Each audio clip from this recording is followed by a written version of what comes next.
Hunter x Hunter has graced us with its presence once again. It is a goddamn good time to be a Hunter x Hunter fan because we have been just getting peak after peak after peak. And we're getting our chapters weekly now. What the hell? Not to mention that Togashi is still working on chapters as we get these chapters? What? We're in for a ride. Holy shit. Let's talk about the highlights of the new chapters. You're obviously not caught up. Spoilers. So please, go read the manga, because now is the best time to do it, honestly. Goo goo gaga. I want milk.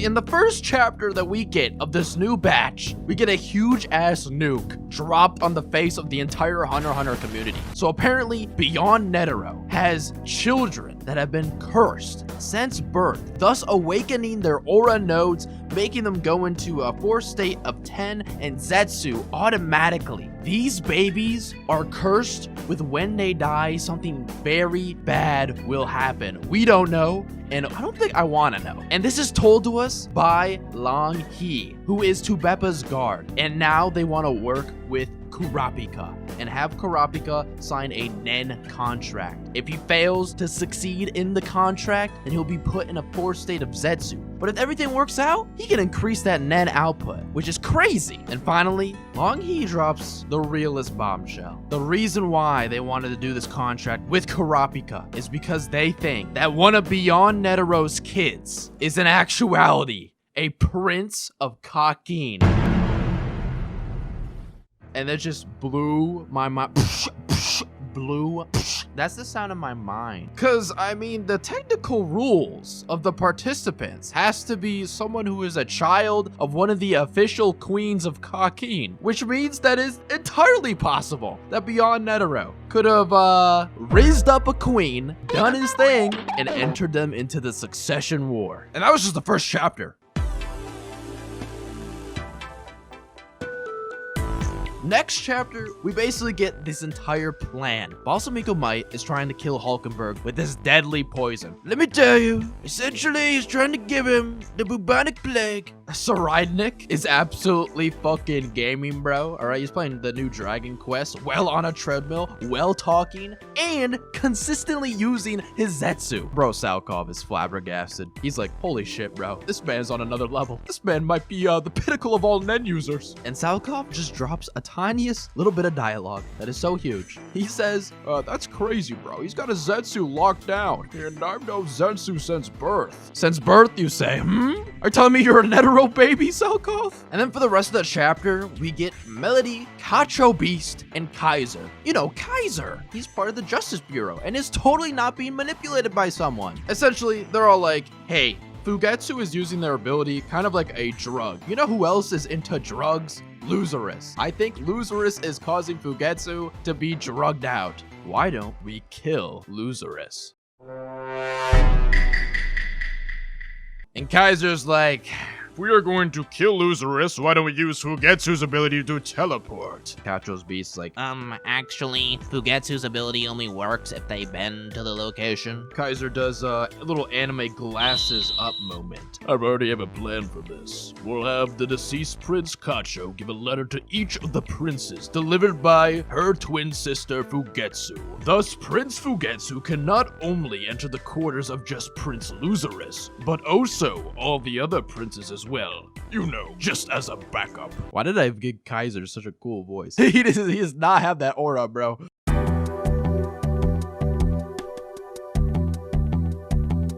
.403 time, baby. Our boy Might, he's trying to do his thing, his assassination gig, when he sees his dead friend Vic. What the fuck? Vic's not supposed to be there. Wait, what's this rumbling? No, it can't be. Vic, what are you saying? You're telling me my fly is down? What the fuck? What do you mean by that? Hulkenberg then thinks to himself. So, Balsamico's position is 11.9 meters from the two of them, 25 meters ahead, and then 11.9 meters to the right. Get ready. Aim and fire. Balsamico looks back. Oh shit, bro, I'm cooked.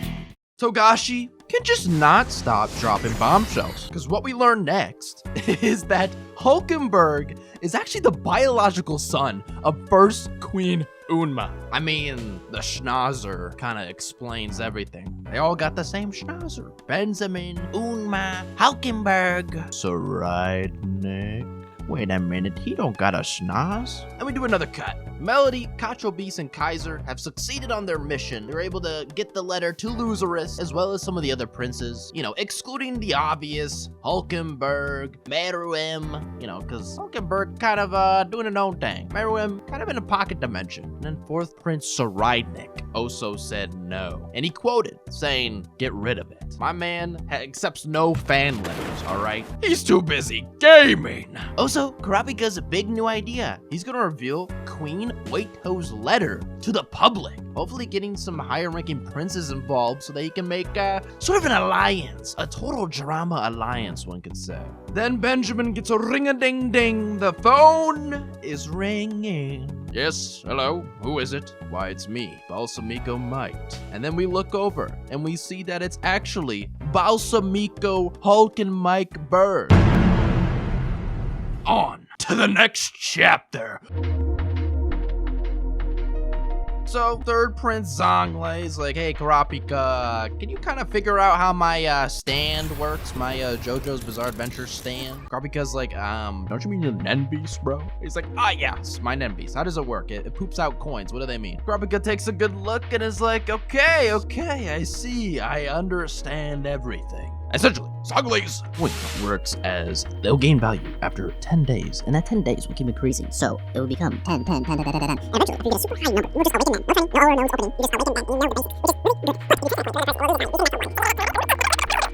Okay, TLDR. Alright, you get a super high value of a coin. You basically awaken Nen. No training, no aura node opening. You just have Nen broken. If you give your coin to another person, it resets the value. Essentially, you don't want to do that. And third prince Zanglei, make sure you have enough coins because you might need it. Kurapika thinks to himself, and that guard over there, I know he has a coin. I think it'd be mad funny if you were to cash it in and get some sort of punishment. So I won't expose him for now. I also love the scene there Zanglei's like, we need to test the value of the coin to see what happens when we transfer it to another person. And Kurapika's thinking, this might have a coercive manipulation type. Okay, give it to one of your guards, please. And Zanglei's like, Chad face. Here, Kurapika, I want you to have it. And Kurapika's basically like, oh shit, bro, I'm cooked. And you'll never believe what happens next. Hallelujah. Praise the Lord, Togashi-san. Thank you for giving us this grace. Because we see the myth, the legend, the man himself, Leorio! Dude,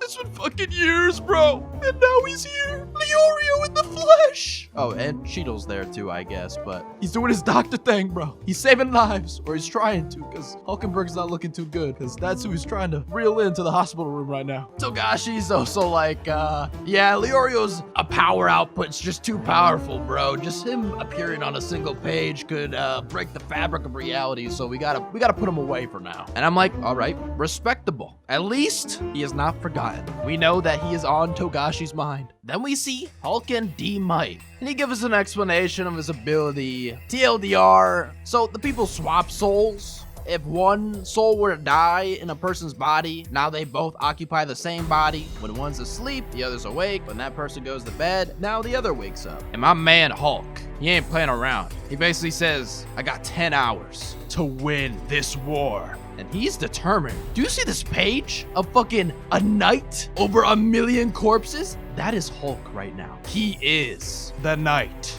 from Deltarune. And Saridnik is like, 3 seconds of Zetsu? Are you fucking kidding me? I need to make that down to 1. And Salkov's like, you've already expanded, bro. I mean, you've already surpassed everyone's expectations, dude. This is inhuman. This shouldn't even be possible. Saridnik's like, yeah, you think that? All right, then watch this. Strikes the Netero pose from volume 27. Lastly, certainly not leastly, our Hulken D. Berg's body is declared officially dead. His brother is on the phone with Hulken D. Might and is like, thank you for completing the mission. You know what? I'll honor my brother's last wish. I'll make it so that his death is announced to the lower tiers. His followers will conduct a funeral.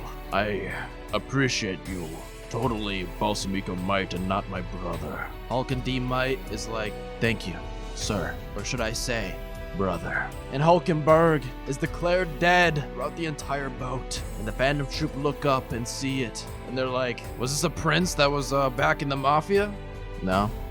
Oh, then I don't care about that. Let's just fuck off and do our own thing. We open with an absolute banger because we see the clown around town, Hisoka. Let me tell you, he's winning big. Hisoka thinks to himself, Oh, it's not the same.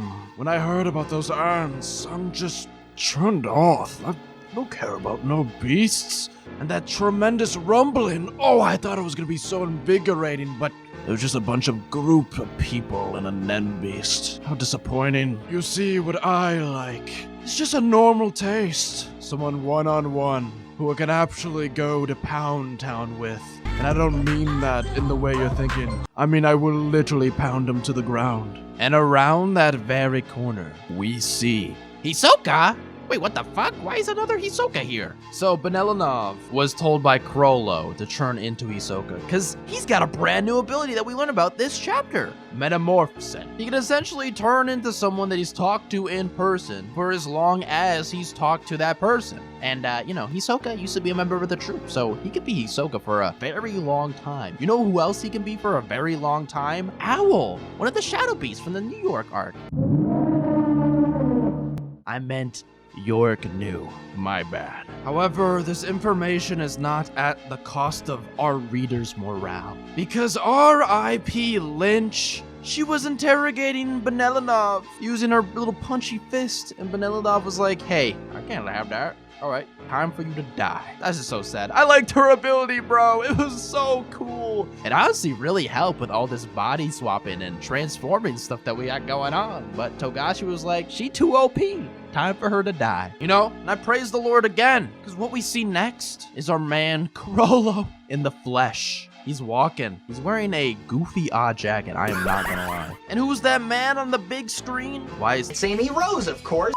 the person that killed Sarasa, his childhood friend that even got him to become the villain known as the Phantom Troupe in the first place. Chrollo is an absolute GOAT. His backstory in the Secession War arc made him a top 5 character for me. He was not a top 5 before the Secession War arc, but now he's a top 5 for me. If you want an entire video of me gushing about Chrollo, please like it up, because I will totally do that. So we cut to the legs of the spider. Nobunaga, Phaeton, and Finks. They're talking to our man Wang, the good old smile guy. I'm loving it. Ba-da-ba-ba-ba. Nobunaga is like, yeah, the Haley, they're just ripping our style, my guy. They just want to destroy everything for their own personal revenge. Tajao is like, all right, we'll support you. Let me open this creepy ass door and you guys can walk through it. And Wang thinks to himself, what to do? Morena, got a problem. These guys might find you far sooner than we expected. It accelerates the schedule a lot, but we might have to use our Joker. Holy shit! Togashi made a Persona 5 reference in 2024? Persona! Morena's like, Oh, I hear Hulkenberg's funeral possession is taking place. Dogman, can you go find that certain someone for us? Dogman's like, When everyone's up, I'll level up a lot. I'm level 62. I can sniff out the Nen type from 5 meters away. Don't worry, Morena. I'll find them. then, gulp. We see 3 Haley members. They were like level 20 before now, and now they're level 50, dude. They're like, time to get revenge on Henry. And lastly, we end off with the legs of the spider, Nobunaga, Finks, and Phaeton looking at inside this door, being like, what the fuck is this? Bang. So while editing, it took so long that a new chapter of Morena come out. I don't plan to go over every single chapter in this video or in future videos. If you want me to talk about a specific subject that is in a future chapter, I would be more than down. But I don't plan to keep doing chapter reviews like this. But since I was editing this video and a new chapter came out, I'll just go over this one real quick. So last chapter, our legs of the spider saw something surprising. We get to see what's actually inside that door, but it just seems to be a gigantic sewer system, which should not not be too surprising. I don't know why they were like freaking out last chapter, but that is not too surprising. Secondly, our mafia member, our guy with the IV, and Henry have found Lynch dead. And Henry is just a fucking like genius or something, because he just immediately figures out that both Lynch was a fake talking to the IV guy, and that Hisoka was also a fake. And now they're angry. They ready to get revenge. They think it might be the Phantom Troupe, just perhaps. Lastly, and this is the big one, we get Chrollo. Our boy Chrollo is now speaking in his own mind, doing things. I'm so excited. So what does he have to do? Chrollo is currently using a stolen net ability to call up someone who he's been searching for.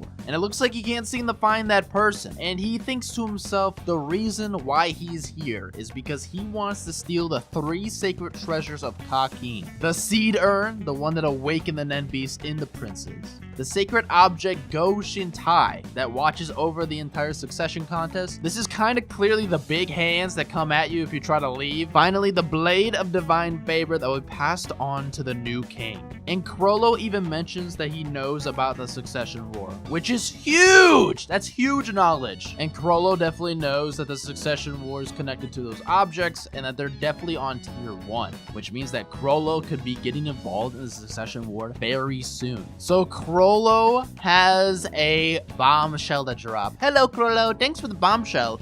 Apparently, his skill hunter can evolve to store a really powerful Nen ability needed to end Hisoka once and for all. In order to fill that conditions, he has to meet the usual skill hunter conditions, as well as stealing something comparable to a national treasure, aka the sacred treasure of Kakin that we just listed before. However, Chrollo states that if he meets Hisoka before fulfilling that conditions, it's alright. Everything is still set in place because the spider will move on even without the head. Which makes me think that even if Chrollo were to die, as long as the Phantom Troupe were to steal those treasures, the ability that Chrollo wants to steal would still be able to be activated. But hey, that's just a theory. And we end the chapter with Chrollo making one final call, and it confirms that the person is nearby. Chrollo thinks that they're above, aka maybe up in the succession war contest. Maybe a prince is what he's looking for, maybe. So for chapter 407, I don't got much to say, but I will give a little bit of a recap. Essentially, during Hulkenberg's procession,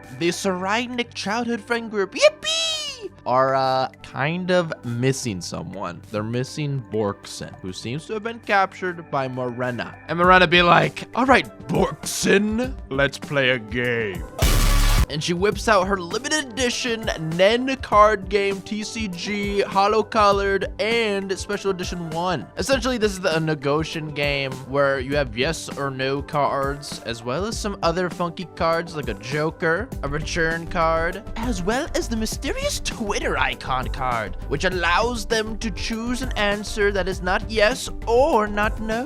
And Morena's got some cards that are basically ask me anything cards of sorts. Explain what her ability is, explain what her objective is, or just go into more details about a specific one question. If this wasn't a Hunter x Hunter scene, I would assume that this is a fun social card game that the whole family can play. But no, this is definitely a Nen ability belonging to Morena. If the person that Morena is playing against would fail this card game, they essentially have to do whatever Morena's request is. And remember how we were talking about how Kaiser is totally not manipulated, 100% not manipulated? Yeah, I think he's manipulated, guys, and I think he was playing this card game and lost. That also makes me think that Wang was also manipulated by this card game, and that the possible Joker that he's talking about could actually be this card game. I mean, there is a Joker in the card game, so maybe. Or I could also see it being Borkson, because remember, Dogman was looking for a specific person, and that person was definitely Borkson. That's why they got captured, which has me to believe that Borkson could be a specialist user that the Haley are looking for. I mean, the Haley are sorely lacking of specialists other than Morena herself. But I am very excited to see how this card game goes. One of the best parts of Hunter x Hunter is watching these little mind games happen in real time. So I am super excited to see that. And hopefully our friend Borkson does not join the dark side, one could say. Anyway, that chapter was huge, and we're still getting peak. I'll leave it to my old self to wrap up the video, but I just want to include that. So there you go. And that concludes our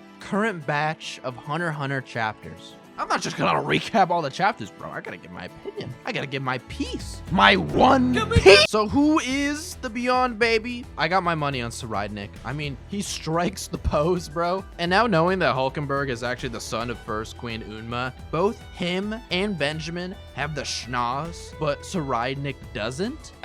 Yeah, it's looking like he's a Netero baby. And Hulkenberg right now is currently on beast mode. He is a menace. And all of his dying wishes, you know, having his followers, carrying his casket, getting the announcement broadcasted on the lower tiers, this is all part of his plan. This is how he gains even more followers. And I presume that he's gonna start body swapping a lot. Because I know Hulkenberg says like, oh, you know, as long as the prince is spiritually alive, then that's all that matters in the war. But like, I feel like you also need to be of royal blood as well. Like, you can't just be a random mofo with the soul of a prince and then win. So I feel like Hulkenberg is either gonna have to swap with a prince in order to actually become the winner of the war. Not to mention at the end of 401, we get to see Beyond Netero, and he's asking to see someone. I don't know who this someone is. Whoever this person is definitely gonna have a huge effect on what's coming up, because Beyond Netero's gotta be scheming, all right? He's got the Riz. This man could easily manipulate this person to do what he wants. Not to mention, when we see First Queen Uma, we actually do notice something in the background. There seems to be a